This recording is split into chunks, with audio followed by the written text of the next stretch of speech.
It is my pleasure to welcome you in this session about the responsibility of media in relation to memory and history and crafting stories about memory and history.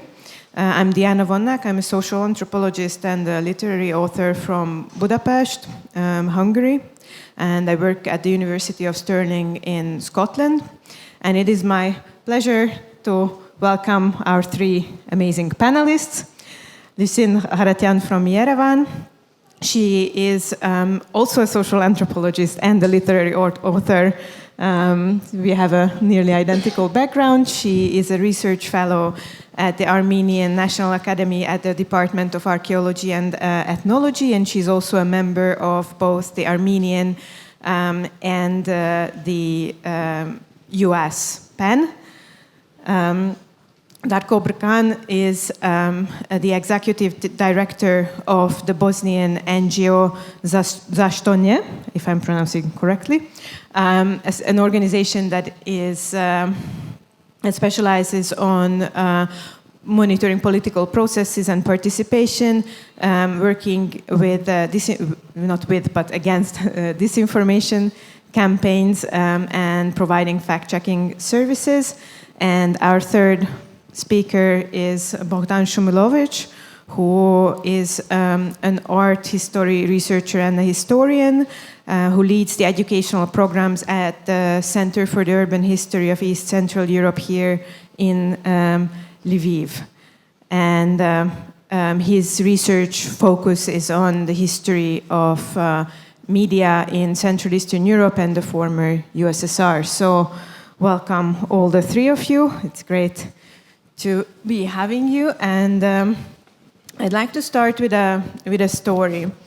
As you'll see, we are four people talking about media. None of us is a journalist, at least not in the traditional sense. So I thought I'd try to turn this to our advantage. The story I want to start with is about the start of the full-scale invasion, when I was asked by several media outlets in Hungary to write about Ukraine, to talk about Ukraine in radio.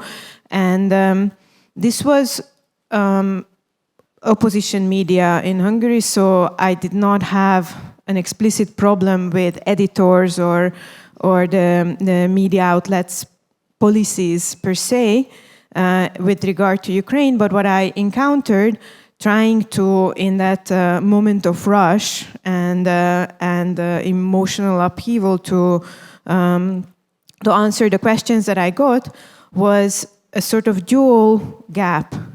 On the one hand, I understood that there is a huge lack of factual awareness and knowledge of what Ukraine is, what Ukrainian history is, how does it differ from Russian history. Is there a language? I mean, you all know these questions. I'm sure you have encountered these multiple times. Trying to answer a lot of these makes you feel a little bit like a sort of strange, broken Wikipedia. And I was trying to bring in my own social science, my own anthropological background to do a sort of twist on this. But what I understood is that factual work against these gaps only takes you so far, because a lot of the soft power that I had to be working against came from something that had a much more emotional content. So when people would immediately slide into questions around if you have to break down your idea of what the Soviet Union was, and you have to posit this long-standing separate autonomous identity of Ukraine, and what does it do to all of your established categories about Russian culture, for example. And these expectations, these assumptions are very, very visceral, very emotional, and I ran into this problem, this question of needing to somehow find a language that resonates, does not only resonate in terms of pity in terms of the current ongoing war, but tries to somehow paint a much bigger picture. And here I acutely felt all the work that had not been done up until that point. And I don't think this is a specificity of Hungarian society, although you could argue that it's a particularly bad context in this regard. But I felt the lack of shoulders that I could have stood on. So I would like to ask you, all three of you first, about your take on rational knowledge, factual knowledge, sharing narratives in this sense, and maybe the emotional components that inevitably get involved in us talking about the present and talking about the past. So how do you work with it in your own respective practices in very different sectors and country contexts that the three of you work with? That was a bit too long, sorry.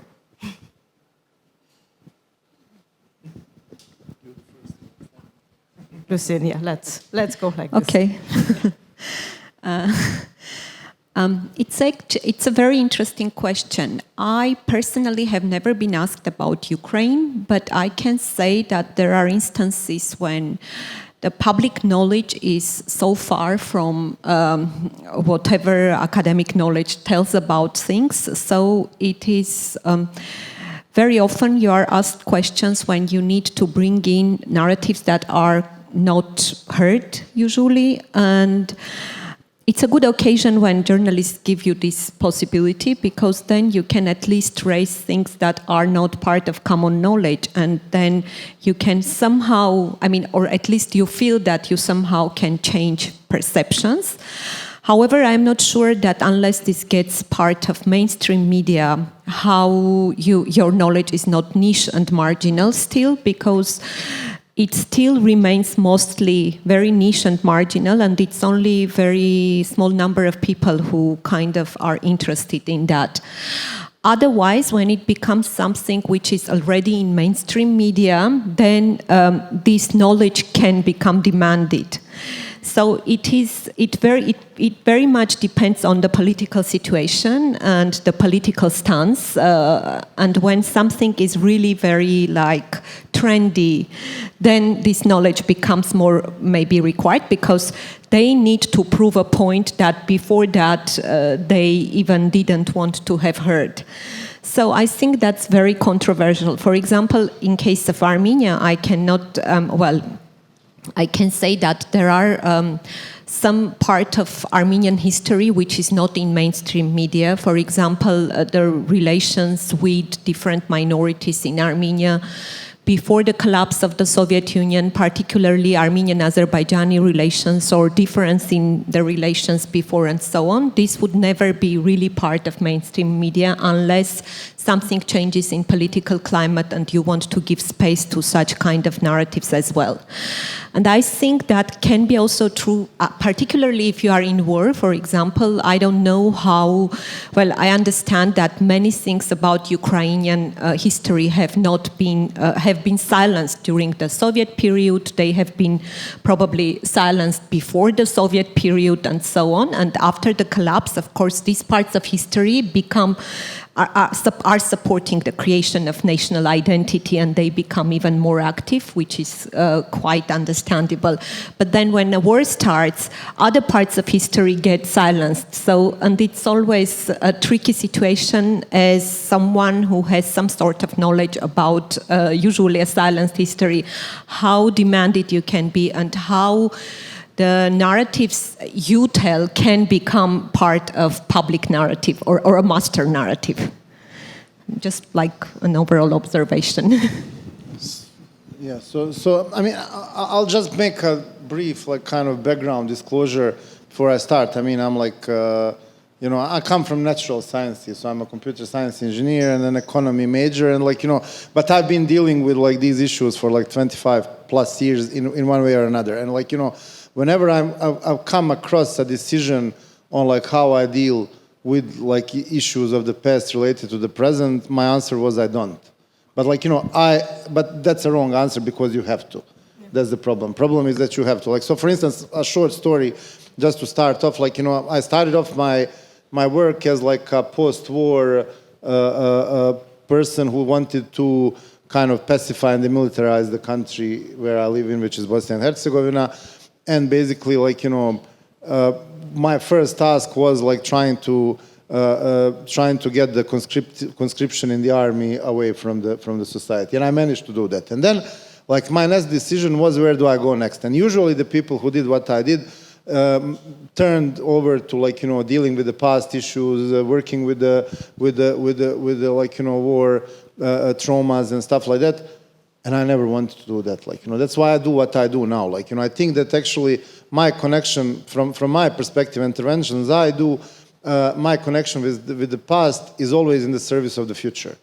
And, like, that's how I, like, I mean, this, I'm not like, I'm not doing any research on the history, and probably, like, I just doing this out of a gut feeling, but unless you can tie it to a very concrete thing that you want to achieve in the future, you don't do it. Like, especially in our circumstances, like, I mean, I'm talking about the Balkans here, and, like, there's no, when you talk about history and when you talk about the past conflicts, there's nothing that's not gonna get in the mainstream news. Like, that's whatever you do, no matter how small it is, like, you're gonna trigger something that's gonna get into the mainstream of a kind. And that's why it's really dangerous dealing with that all over again. And, like, basically where my approach ended up being is, like, using that, I don't know, for instance, to deal with the surplus of this information and the fluctuation of this information in the region, trying to figure out, like, how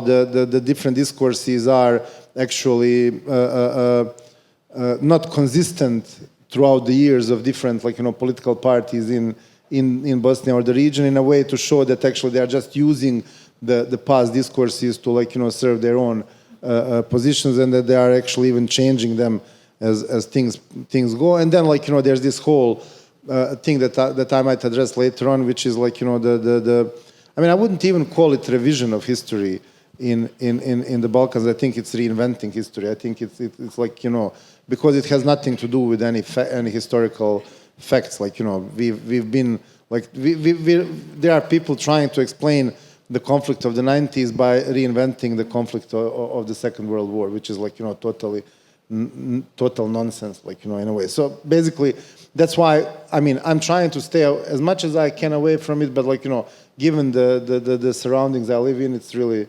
not possible. So, like, you have to deal with it. I like metaphors. Because we have the Armenian here, so I will tell the story about Jerusalem. Once I went to this major church in Jerusalem where Jesus Christ was supposed to be crucified and buried, and the majority of people, they go into the central place where he really kind of was there, and it was really crowded. So with my wife, we were circling around. As you know, this church is really complicated, like almost underground structure. And then I recognized one Armenian monk, and we established eye contact, and he said, "Come on here, I'll show you really where he was actually buried, in the same church." So he took me to the kind of small place where Joseph, actually his relative, had supposedly his burial, and according to the myth, he was taken actually to this place. And for this Armenian monk, this was the real place, and he was kind of guarding this place and taking people into this direction. So just, you have all this crowd of people, they are mistaken. I show you the real stuff. And the Greeks, Armenians, they're really kind of guarding this place. they are the first Christians, and they know the matter. What I want to say is that this was really emotional. And when emotions come into play, I mean, nobody can check this history. There is no factual evidence of Jesus, keeping his hand, from the burial. I don't know.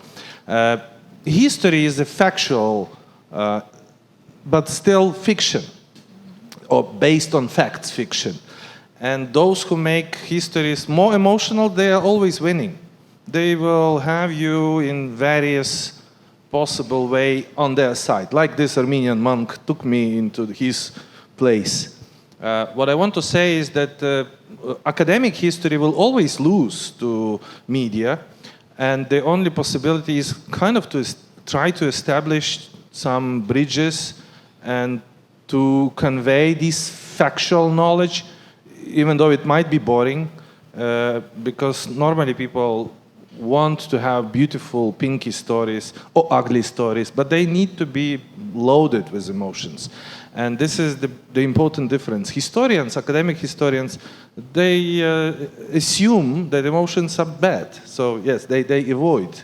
Of course, we have the whole genre of history of emotions, and you can focus on the subject, but still, you need, like in Weberian model, keep this Wissenschaft. So we should be sober, we should be objective, we should follow facts. And in this regard, I don't have any prescription except just saying that be aware, if you get emotional, there might be something special in this case. Just to add that maybe also academic historians also create narratives, because it's not, well, they stick to the facts, but they have certain convictions of themselves. So they can really create a bigger narrative if they also contribute to these bigger narratives that are already out there. So it depends on yes, how. We have a beautiful case here in Lviv, the famous historian who produced fake stories about the past, because he was commissioned by commies, and he made these stories about Poles. You know, Poles are bad people because, and he would establish the whole kind of genre of fictional fake stories about Poles throwing, you know, young Ukrainian children into the whatever cellars or whatever, doing various horrible things. And if you follow city guides, they still keep going with these stories because they are emotional. But the guy was really good historian, but he was commissioned to do this stuff. Unfortunately, that happens. I think there's an interesting convergence in all of what you're saying. Partly this thing that emotions are winning. Also, maybe related to this is the famous sort of aphorism almost of Walter Benjamin that we only see history from the side of those winning. And I think also what belongs here is this understanding that we all operate in a context when there is an ongoing war, but I think in any sort of sensitive or complex context we work like this, that we are sort of subservient. We sort of transfer, we bring the history that is needed, we supply it for the public discourse, but there is this kind of subversion in it. And I think maybe to bounce back from this question of emotions and sobriety, how do you see the role of giving a historical dimension to the stories that we tell in a context of political crisis or war? Is the point to create a more sober society? Is there any other point in it? Are we supplying other kinds of emotions when it comes to countering misinformation? Can you counter passions with that type of rationality? What's your take on it? Maybe I'll ask Darko first. Yeah, I mean, first of all, I think it's all about at what stage the conflict is and where are the societies at any given point. And like, you know, I think that, you know, that comes to the beginning of your intervention, is where you said like that actually the winners make history, and like what do you do when there are no winners? Like, you know, that's the situation in I mean, that's the situation everywhere, but like I'm referring to where I come from, and how do you deal with that issue that actually there is still an ongoing conflict, even though it's not violent anymore.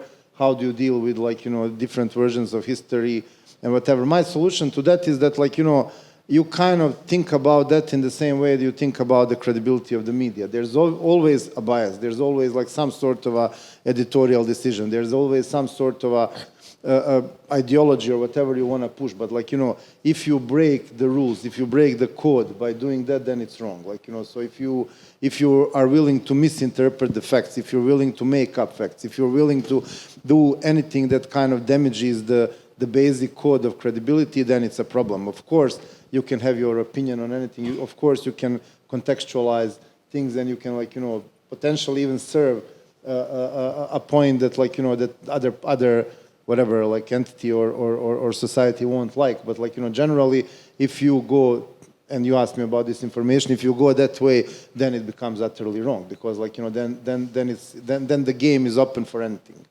and I don't think that should be the way that, like, that it goes, because then you can use emotions, you can do made up stories, you can have, like, you know, people like that making up stories and, like, you know, having and remaining with their credibility untouched. Like, you know, we have, for instance, in Bosnia, there's like there's a public broadcasting service and a public news agency that's constantly producing this information. Like, you know, imagine how to deal with that. Like, you know, because, and there are official sources that are a part of disinformation strategies. Like, you know, that's the problem. Like, you know, that's the main problem, is how do you deal with the issue when as a media, like, so for instance, I'm not a journalist, but, like, you know, I know a big thing of two dealing with this issue about the integrity and the code of conduct. So, like, there's an official source coming out officially in front of an institution, giving you information that you cannot check from any other source.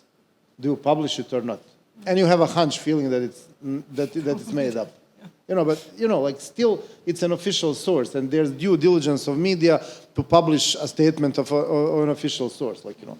But you cannot fact check it. What do you do then? Like, you know, there are these issues. What do you do? Do you have a policy for this? Well, I mean, look, I mean, if there's, like, it's hard to say. Like, what we did in our like, it's hard to fact check that. Like, it's hard to say, okay, this media was serving us with, like, you know, misinformation or Armenian manipulation here, because we cannot fact check it.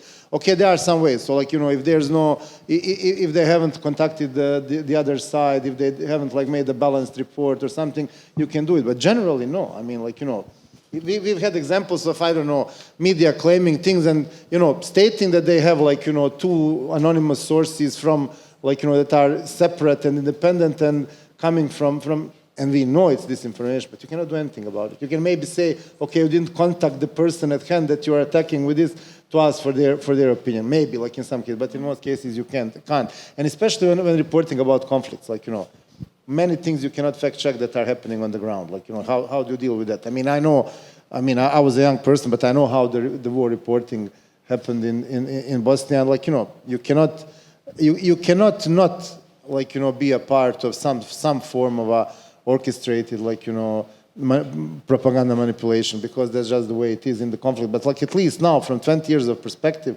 we could at least do it. But no, we're still like we're in the middle of the conflict. That's why I think that, like, you know, it very much depends on where the society is and where the conflict is at the moment, like, you know, and how it deals. That's why my answer in the beginning was, I don't want to deal with it, only to the point that I have to.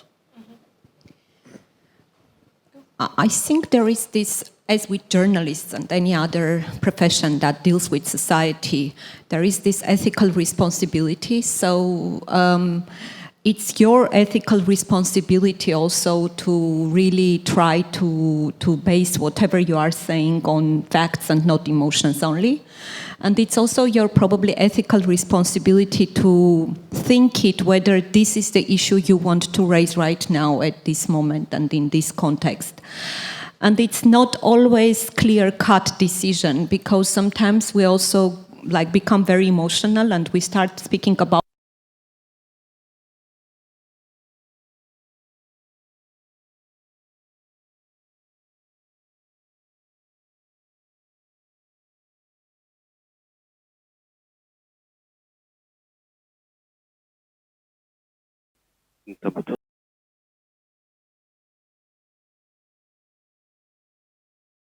If you really can't hear us, please dance, wave, do something so that we can see you even in the dark. and it's not always clear because things we say now or speak about now might be very logical in the context you are saying, but might become something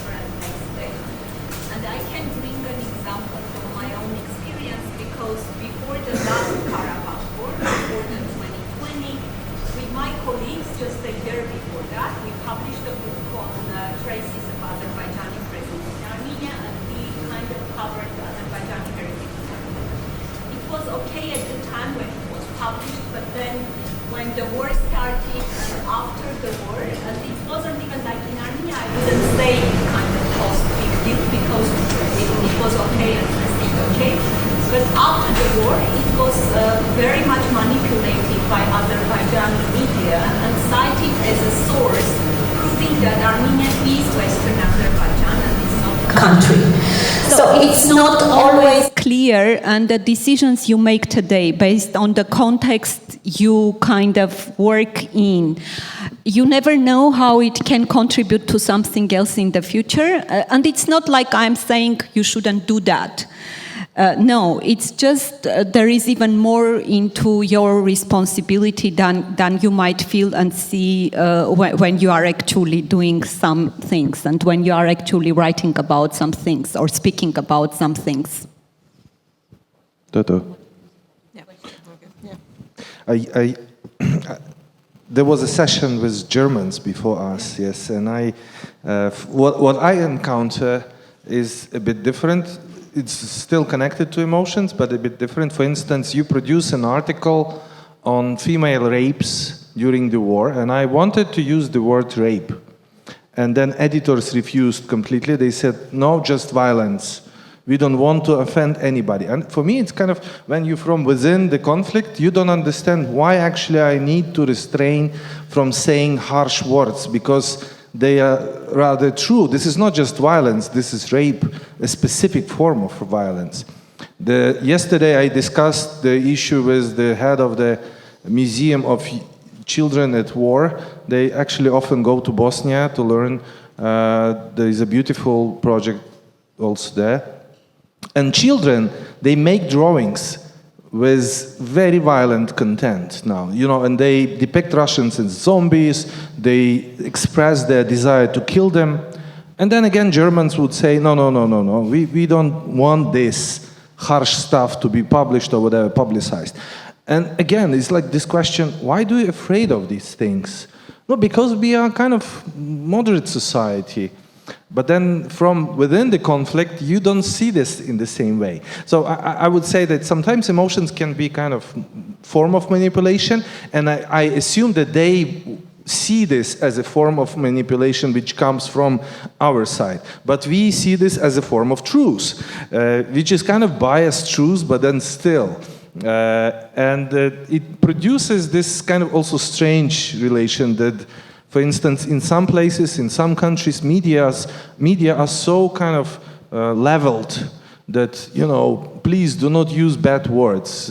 We don't want to see evil. We don't want to discuss harshness, just let's make everything pink and beautiful.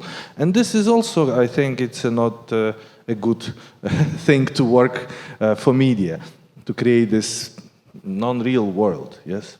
Yeah, I think actually, that would have been my next question, whether all emotions are created equal, and in this sort of blanket desire to avoid them, whether we are also losing something. And maybe I'll pick up on Bohdan, what you just said, and sort of throw it back at you and ask you about whether you see your role as a historian, as a researcher, differently now when you live through a present where the middle ground is not really in the middle, or where you have a different different stakes of truth, different stakes of exposing lies. Everything might be a bit less leveled, if I take up your metaphor. For historians, it's a beautiful period, because now you have everything that you would ever dreamed about.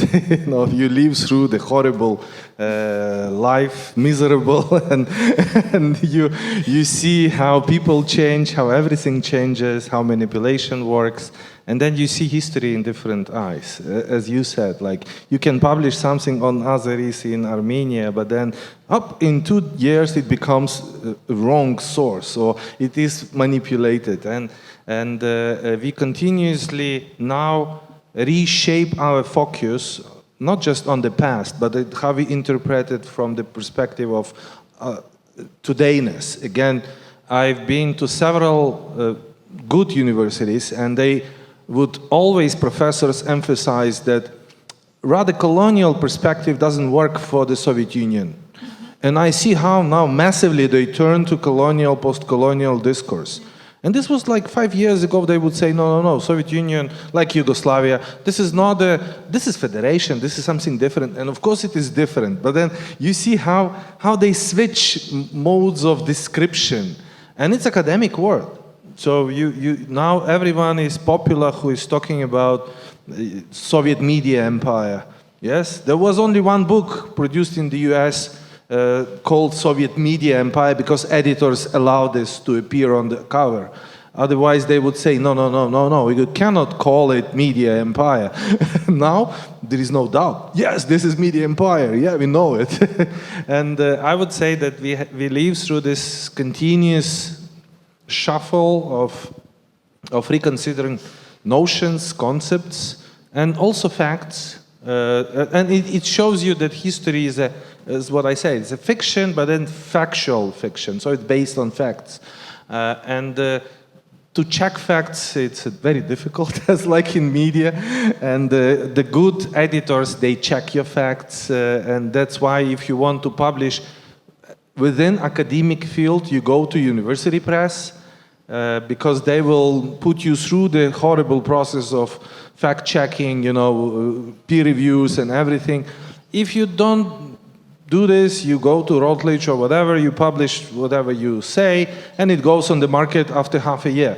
So if you are kind of critical, you look at who is editing, who is publishing, who is the guy or the whatever author, yes. So and then you continuously reconsider, as you say, like you continuously contextualize, which is beautiful because it shows there is nothing stable, and this is about our reality. Also, but then on the other side, it's very depressing because it's continuously changing.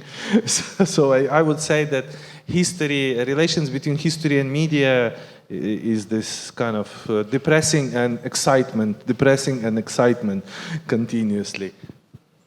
I think this is really interesting in how the uncertainty of critical discourse, how this readiness to reflect on your own narratives, your own concepts, it's part of a scholarly hygiene, or also not just scholarly, I think many different sectors that aim to work with facts and some form of truth have to do this questioning.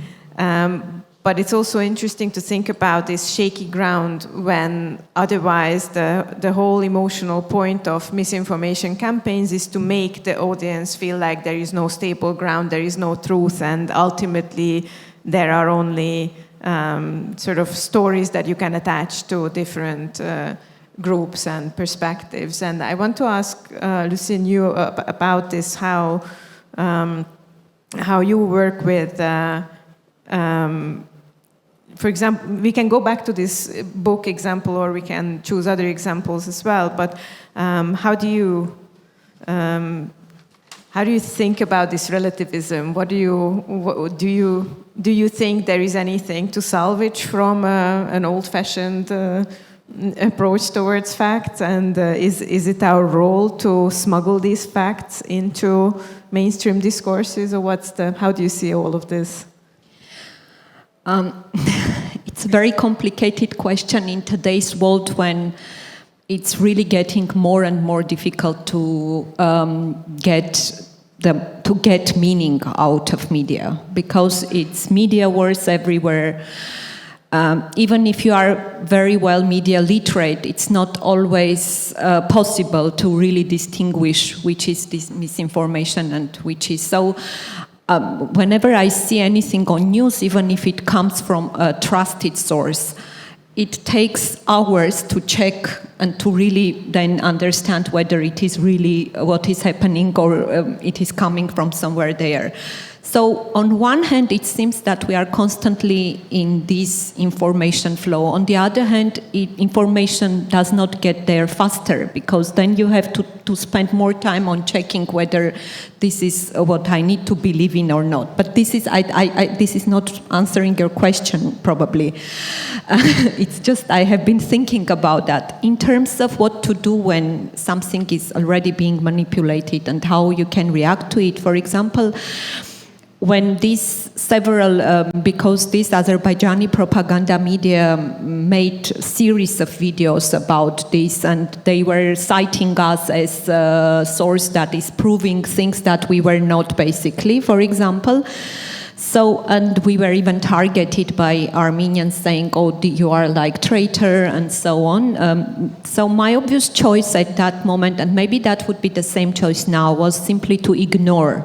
Because if you broaden the base of that discussion, it will even become more noticed, it will go, and if you keep ignoring it, it kind of loses its ground, it loses its credibility. I mean, it loses, I know maybe that's not always the best strategy, because one first reaction could be to kind of create a different discourse or media, but to me it's not always working. You're just ignoring this media. I mean, if it is too much manipulative and misinformation, you ignore. And maybe the other thing is making possible smaller narratives being heard, because particularly at times when war is happening, smaller narratives, they just get lost. And then when it ends, that is how it's like at the end of every war.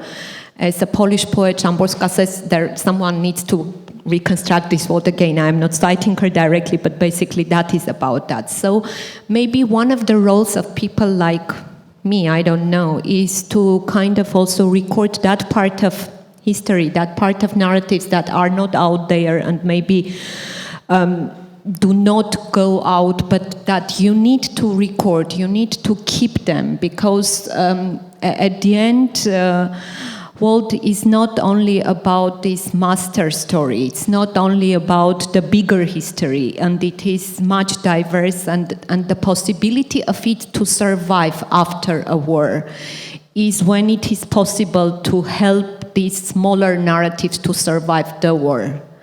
So to me, it's also part of the role is in doing that. I don't know.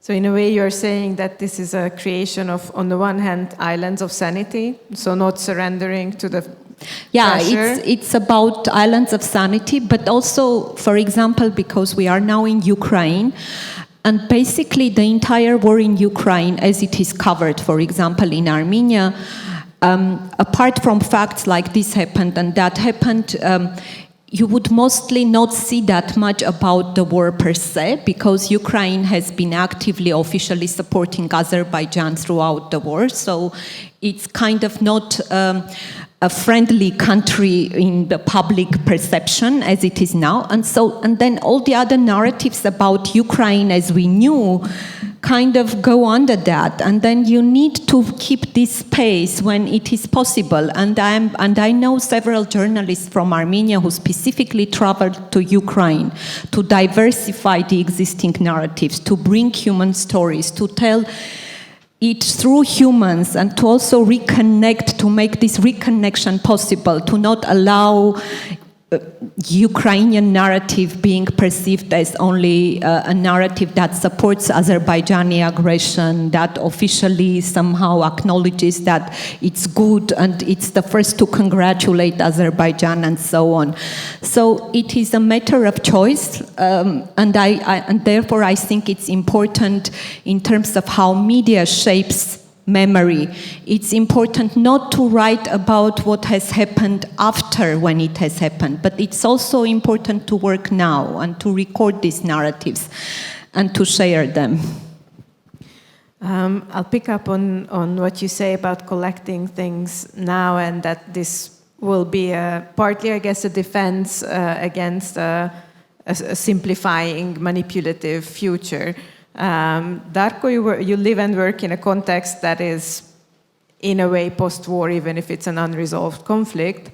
Do you think narratives do have this potential of lessening the possibility of misinformation? Can we really sort of use them to help us not forget the different stories? That's a hard question. Like, that's probably, like, I mean, every single international journalist that comes to Bosnia asks always one question. It is like, is there hope in the youth? Are they going to solve everything because the youth are the youth? And like, it's just not true. Like, it's the same with this. Like, I mean, youth of Bosnia and Herzegovina have been living in a very ghettoized, divided, I don't know what to say anymore, like, xenophobic and whatever society for all of their lives. Like, their impression of the other is that it's like, it's dangerous.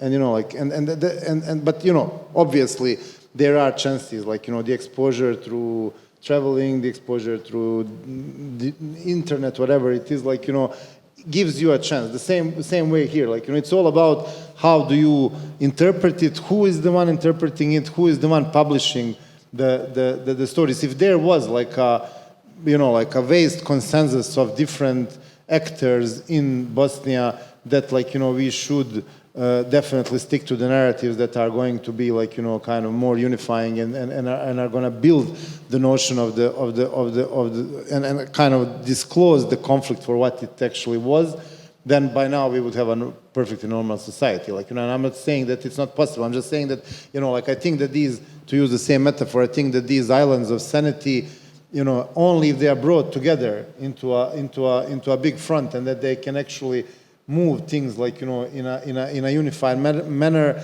I think that's the only strategy. If you're talking strategy, plus the fact that I really don't have a problem with using emotions, like, using all the tools necessary outside of crossing the lines in order to come to the position, because that's the game. Like, that's what everybody. We have to accept that, like, the rules of the game have changed. Like, and especially in the past, like, decades. 1 or 2 decades, especially in the last couple of years. The rules of the game have changed, and we have to accept it. Like, we're not gonna achieve anything by, like, sitting on the side and being, like, a spoiled child who's, like, kind of angry because the game has changed. Like, there are people out there who are doing it much faster, much better, much more efficient. In some cases, you misusing and kind of, like, crossing the line, but, like, still they are doing some things better on a more, like, more effective way, and we have to accept those ways. Like, we do. Like, for instance, I've always, like, worked with my team to kind of, like, our fact checks need to be, like, as interesting as the initial articles that we are debunking. Like, otherwise, like, what's the point?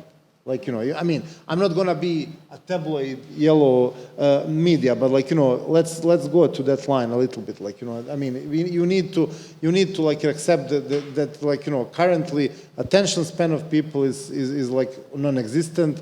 They just read the titles. Nobody reads who wrote something or whether it was peer reviewed or not. Like, nobody cares about that. They just care about the first 3 words of the title. And if you cannot serve a very well organized, researched and peer-reviewed article into that, and, like, put your whole attention into, like, the title, it's not going to come out. Like, I'm sorry to say that, but that's the factuality we live in. So I think that we actually have to accept that the game has changed, but also try to make it fair and tell everybody that it's not fair at the moment, because somebody is crossing the lines all the time, and we need to make that go away. I hope that, like, the regulators on the global EU and, like, I don't know, EU level here will accept the fact that, like, for instance, that the platforms are really making lives hard for all of us in terms of, like, how they are treating the game, and that they need to change that, and, like, and then it's up to us whether we can connect the islands and work together towards a better narrative that would kind of, like, make things better in the future. To academics, indeed, people who prefer to live in academic world, they are detached from reality often, and these are really small circles of people who know the truth. Yes, like this Armenian monk in the cloister. Otherwise, you also need to develop the whole institution of public historians. If you take into consideration my field, history, public historians are those who merge fields. And then they publish in popular media, they make simpler narratives, they can convey messages through emotions, and then they become attractive. Like Yaroslav Hrycak in Lviv is often criticized from within the academia because he is kind of too popular, but then he knows how to convey the messages to bigger audience, still being part of academia. And this is important. We have only few such people in a big country. I can imagine how difficult it is to develop such a field of those who would be either popularizers of knowledge or public historians. If we have scarcity of them, then this disinformation is just, booming. And in regard to Armenian-Azerbaijani war, we have these jumps of emotional reporting in Ukraine, and mainly because of Russia, of course. And then someone who wants to emphasize the connection between Azerbaijan and Russia, they would show this, attacking Azeris.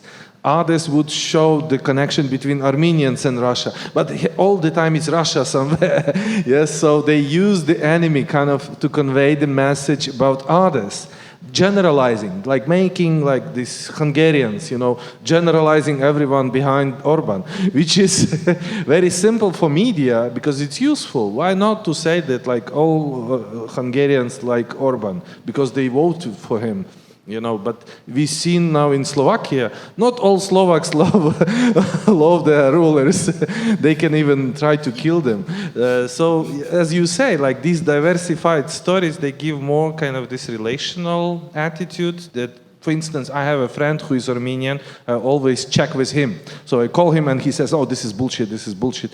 But I'm lucky. Not everyone is lucky. So then if media can make this situation that you hear the voices of people, diversified voices, then it creates you more kind of real, let's say, story, which is not less emotional. It just wouldn't be realistic at the time of war to expect that from media. I don't even know if it wouldn't be war, it would be realistic or not. But still, I think there is this niche and margins where you kind of try doing that, and I think that is what is one of the roles of shaping memory, not allowing this emotional wave to take over everything, just having this island of sanity where you would at least have possibility of recording memories differently. Or for instance, you have a fact. In Sector Gaza, the biggest minority of foreigners is Ukrainian. Is anybody really covering this story? And these are mainly females, Ukrainian females living in Gaza, in Palestine. Because it's kind of not into the general direction. So let's avoid. Or some would say there is an Orthodox genocide in Ukraine. And then if you use numbers in a different way, saying Ukraine is the biggest Orthodox country in the world, first. And then you have a lot of orthodoxies in Ukraine. And it's difficult to make genocide, Orthodox genocide, when you have the biggest Orthodox country in the world. And this is the biggest Uniate country in the world. This is the biggest Baptist country in the world. So it's kind of, behind these images or numbers, you can have a bit different pictures, because you may say, oh, this is the biggest Orthodox country, but then if it's also the biggest Baptist country, it says something different, this story.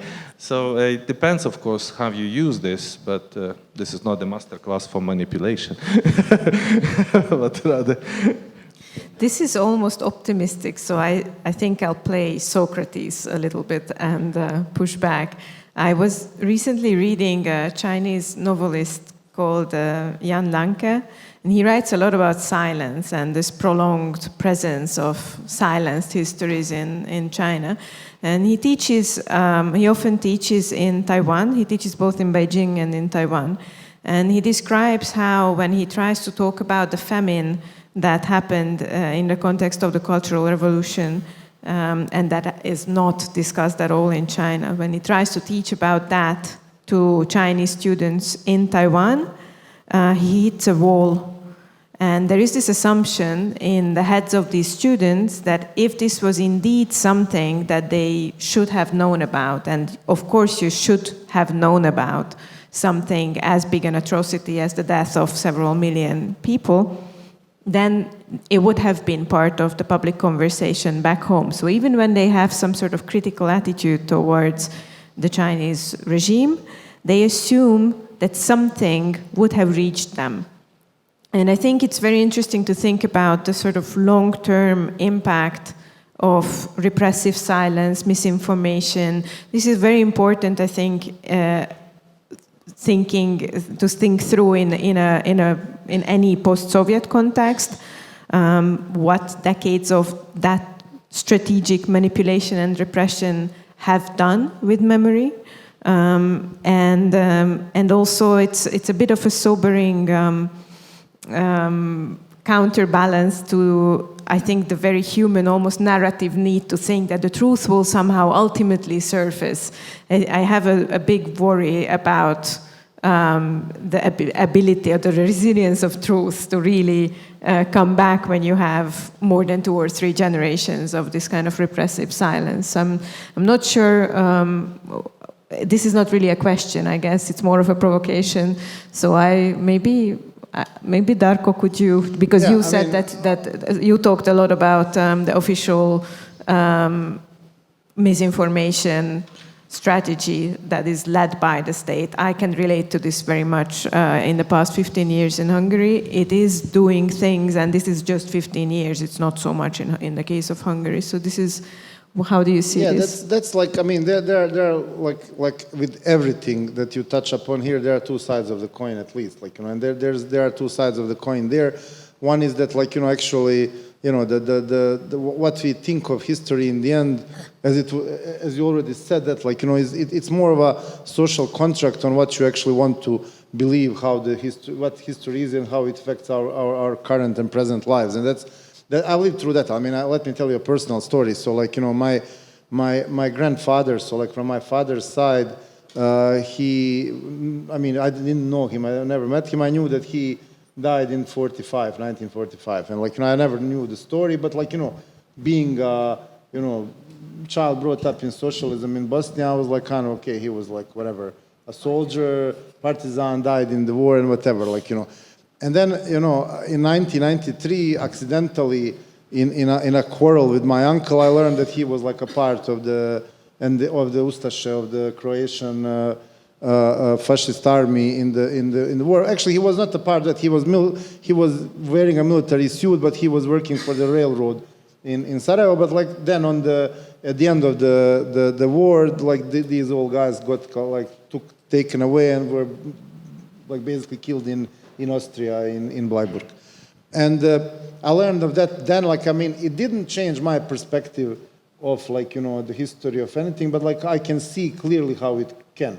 And I can see clearly how that, like, you know, that silence that was there about that, like, you know, was to a point, like, you know, somehow helping the society cope with what happened during the Second World War. I mean, I'm not saying it's right. I'm just kind of giving the perspective of how I see it can be. Like, you know, the same thing, like, I don't know, in this war, my mother got heavily wounded, like, you know, in 94, end of 94. And, you know, if I thought of the fact where I lived at the moment, who was on the other side, who shot her, like, you know, I might have easily developed, like, a hatred towards, like, you know, whoever it was, like, I mean, I might have generalized the thing and, like, then dealt with it in another way. So I'm just saying that, like, you know, it might not always be, like, you know, negative to have, like, you know, silences of that kind, but definitely I do believe that, like, when it gets to, for instance, war crimes and war atrocities and everything that happened in Bosnia, each side is, like, you know, it's not a silence, it's a total censorship of anything that your side has done that was potentially wrong. Like, you know, it's total 100%, and it helps nobody. Like, you know, it just establishes, like, you know, these narratives that, like, you know, nobody is correct except my side, and we are 100% totally right about everything that we say and do. And like, that's not going to bring anything good. So like, there are two sides of the coin. I don't know what to tell you. I'm always against it. I'm like, my gut feeling, my instinct, everything in my person is like, I should know all the facts and I should make up my own mind because I believe that I'm like, sane and rational enough to make the right decision. And now I know for myself, and I told you 2 examples of that, like, how it happened. Like, I cannot guarantee that for the majority of the society. That's why I'm questioning myself whether like, whether we should go on with like the ultimate truth and then like, just think the society will accept it the best way possible or not. I'm not sure. I think I'll give you all a chance to follow up if you want, because then after that we will have to open the floor for questions. So I'll keep half an eye on any hands, but if you want to add anything, Bohdan, listen. In general, yes. In liberal societies, we agree that there is no positive side of keeping information locked or making one-sided story. But it doesn't mean that you can live for even centuries with this. Like China, they do not have any debates about what you said, and they are luckily influencing the whole world. And the last visit to Serbia showed that they have already client states in Europe, and they can do a lot of things. So it's not about your prosperity, your possibilities. Of course, like in Russia, you can be manipulated, and that's fine. But if we aim to be kind of part of liberal societies, I think here works this. I teach at the Catholic University, so I'm often exposed to Christian whatever. And one of the important things, like in Christianity, is that you are created as a free person, and then you decide whether you want to join or not. Yes. So, and I really value this. So it's not like Putin deciding for me. I want to make a decision. It might be wrong, this decision, but then it's my decision. And I think in liberal societies, this is a good thing, that we can develop possibilities to make choices, and media here is the crucial thing. Yes, it helps you, media helps you to make these choices, and choices, in Ukrainian, you call it відповідальність. This is your responsibility. It's like you respond to reality, making your choice. And this something that makes you happy or fulfilled. At least you then understand why do you live on this planet. And I think Ukraine basically takes this step towards the liberal society, which is very complicated, problematic. It can be also manipulated. It's a lot of bad stories. But then still, I like the statements that like sometimes you can be drawn by history, like Russia. They are completely in history. And we want to move on, like you said, like we want to know history, but use it for the future. We want to go to the future. They don't want to go to the future. And this is kind of this war about what we call values, because this is something that is we define as values. Sorry for preaching, but I think in this regard, history is more like just narrative. It's something that gives you senses. And then senses, either you decide to go forward, like to live, as you say, or you delve into the past and you hate and then you fight and you kill and whatever. Both possibilities can work. Okay, thank you. Good. Okay. Then thank you very much, all the three of you, and we are ready to hear your questions. I'm not sure I'll see, so sorry, I'm going to look like this. No questions. There is a question there. Yeah.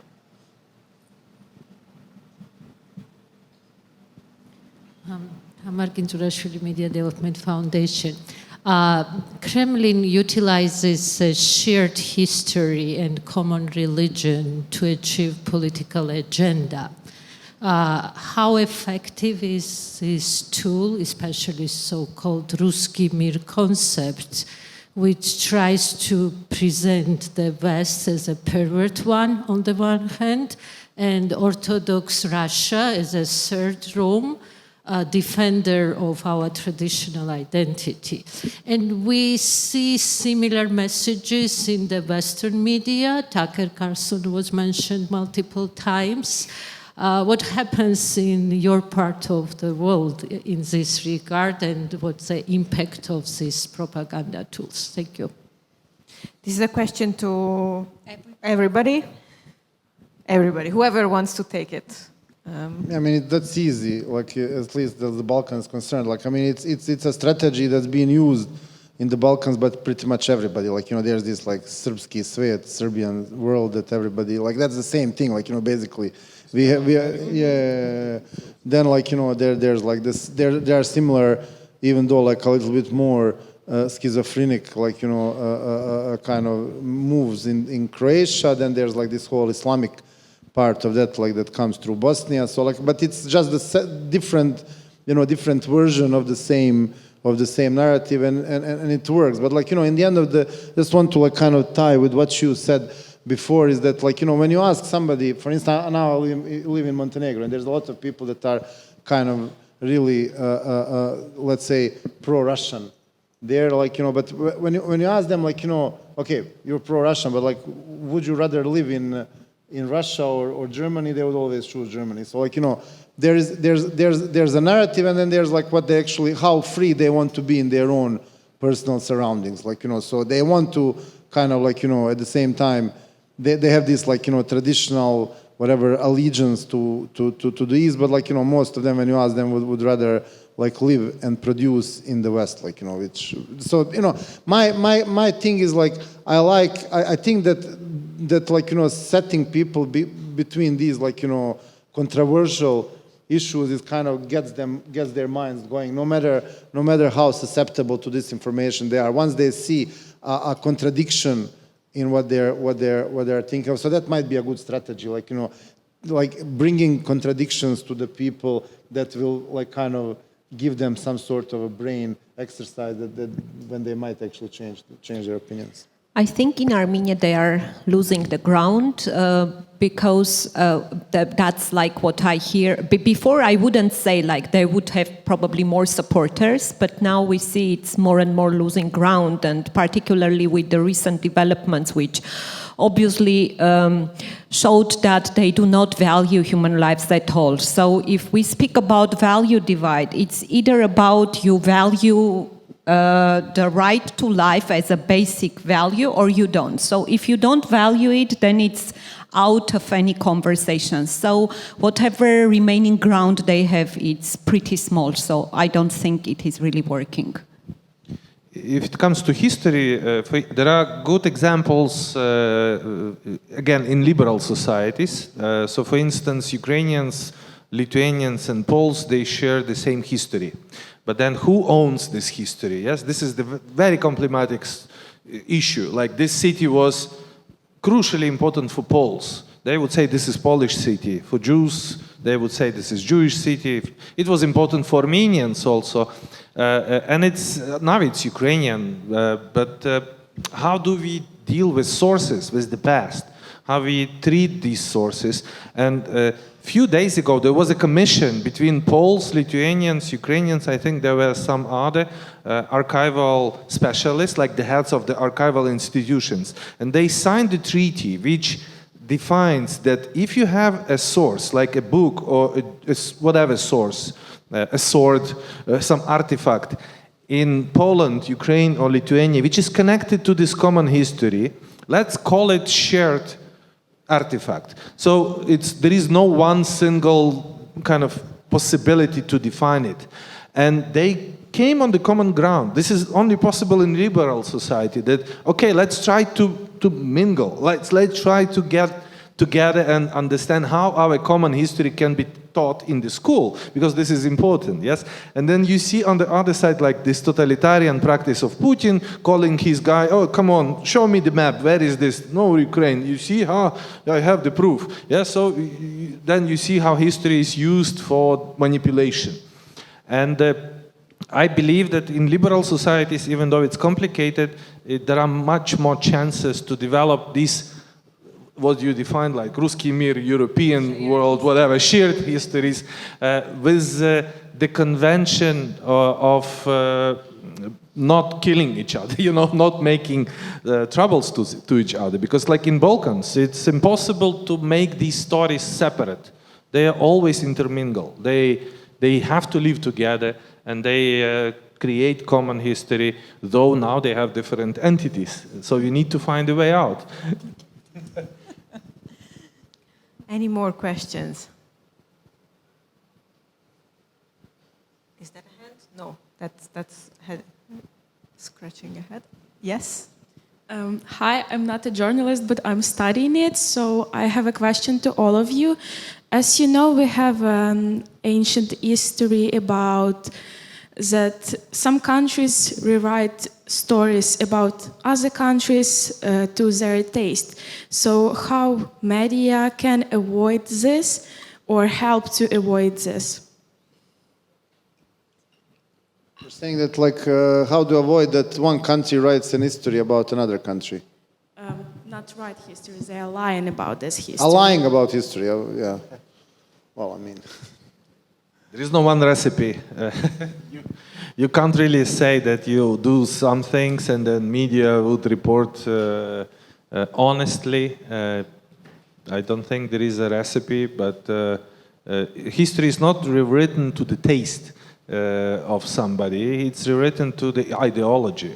And ideology is a very kind of complicated structure. So you may assume that, for instance, Russian state is dominated by Putin, but that wouldn't be, it's very simplified story.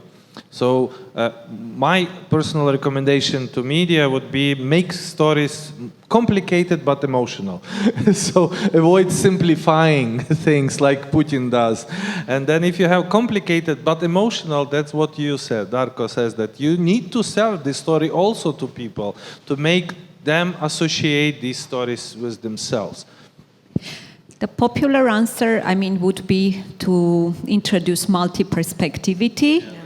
So, which means diversify your sources, diversify your stories, and then there wouldn't be just like this single line. But of course it's complicated. Even the most democratic countries sometimes have issues with this.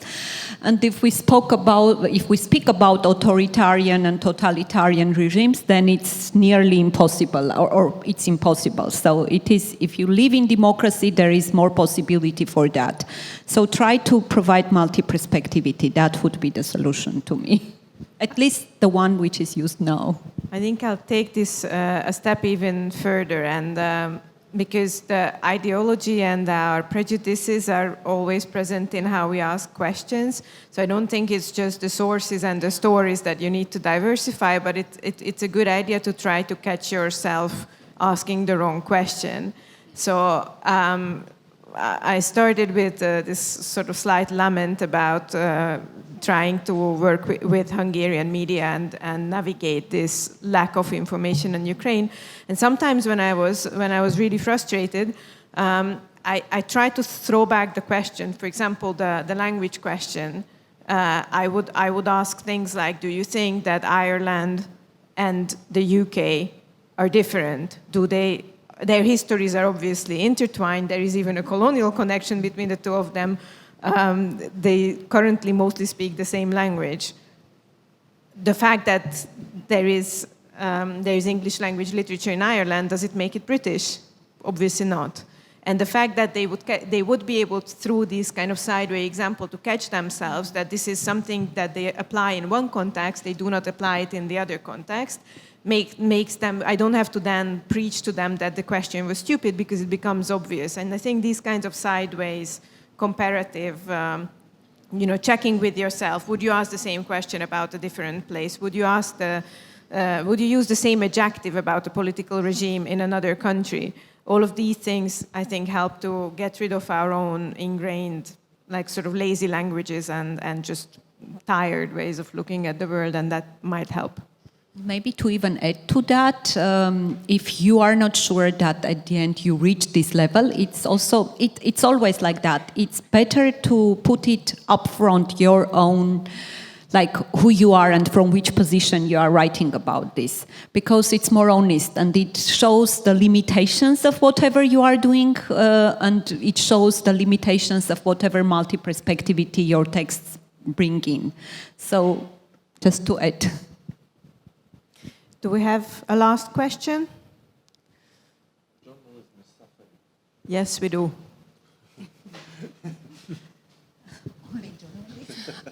Hi, my name is Anastasia and I'm a communicational strategist, so basically my job oftentimes is to facilitate the necessary messages from where they are to where they're needed. And what I face a lot of times is that expert communities, as Bohdan mentioned, I think, our expert academic communities are oftentimes closed off, and people who are public speakers and effective popularizers of academic knowledge or best practices are frowned upon in the academic communities, kind of stigmatized, right? Which is, I think, a harmful thing in itself. But maybe your experiences, best practices, or your opinions on whose job should it be to facilitate the flow of knowledge in between, in particularly academic circles and media, and what steps should be taken or are effective in this direction. Thank you. Who wants to take this? Yeah, I'll just start off. Like, I think that actually it's. I'll come back to this, like islands and like metaphor. I think that these like there are people that know how to do different things, and I think they need to be connected. I mean, one of the examples that I faced like of a similar kind was during the pandemic. Like you really needed to connect the researchers, the scientists with the media, with the public officials. Like and that needs to be done in a matter of crisis, very fast and in a very effective way. And I cannot tell you who is the principal of that thing. Like it depends on the circumstances. But I think that it should be an initiative by all. I think that like for instance, me as a civil society or a media, I have a lot of like interest in being partners with the academic community. So I should be investing myself into that as much as the academic community should be investing in like being close to the media, because like in the current days and set of affairs, that's the only way to survive for all of us. And I think that these connections need to be strong, harder, and not only happening during like very big crises, but they should exist all the time. Like sometimes I would prefer it to be institutional, that like our societies would think of it in a more institutional way. They would provide like means, funds, and whatever for that. But like if it's not possible, then let's do it the other way. Like for instance, currently we are a part of this like Horizon 2020 project that connects like I think 8 universities and 8 NGOs from all over Europe, like Rome, Italy, Belgium, Turkey, Bosnia, Slovenia. I mean, not that much, but still. And like just by changing that perspective, you see you improve a lot. And I think this should be the way forward for all of us. I don't have a recipe, but I know that this needs to happen, because all of us alone are not able to counter this. I can say about the Catholic University, they have a top-down approach which encourages scholars to go out and speak up, and they encourage you to make more public courses, like open for the public. And of course it's difficult, because many scholars, they don't like this. They want to stay in their own small circles. But for those who would like to practice, they practice to work with the camera, with mic, to go out. And this is important knowledge. For instance, I thought that I'm young, but I'm already almost 50. So I used to prescribe tasks for students, like, you are writing and making presentations, And recently I started giving them assignments to make video essays. And they are so good in this. I was just amazed, like, my God, they know all the technology. They are kind of using whatever possibilities. And I felt like dinosaur. Oh my God, I should have made it like 10 years ago. And comparing myself, like, to students, I see that I can learn from them more. And if, for instance, you make kind of some blogging with students, like professors with students, it can give at least this feeling for professors that they are not, hiding somewhere. That maybe they can develop some skills to go out. Otherwise, they are, as you said, they within the community, professors normally don't like to be called journalists or associated with, like, It's not cool. it's not cool to be a writer. No, I am the scholar. I am not just an author, yes. To break this barrier, there need to be, as Darko says, there's these collaborative efforts between NGOs and academia, like labs, making labs, hybrid institutions. I think one of the success stories from Armenia, we have this online media, which was initiated by an NGO. It's now a full-scale online TV, and it started with working with different academics to provide them space, and it started with lectures and so on, but now it's so broad and so many different fields of knowledge are being popularized through that, and it became cool for academics to appear on this media. So I think there are different maybe examples, and this one is a success story. It's called Bun TV, and it even it's not just like, it has even fields of, like, you see, psychology, anthropology, sociology, and you can go and dig into it. And it really was very successful and also very popular among the students. I think on this happier note, we can close this panel. Thank you very much for your questions, your participation, and Thank you. looking forward to continue.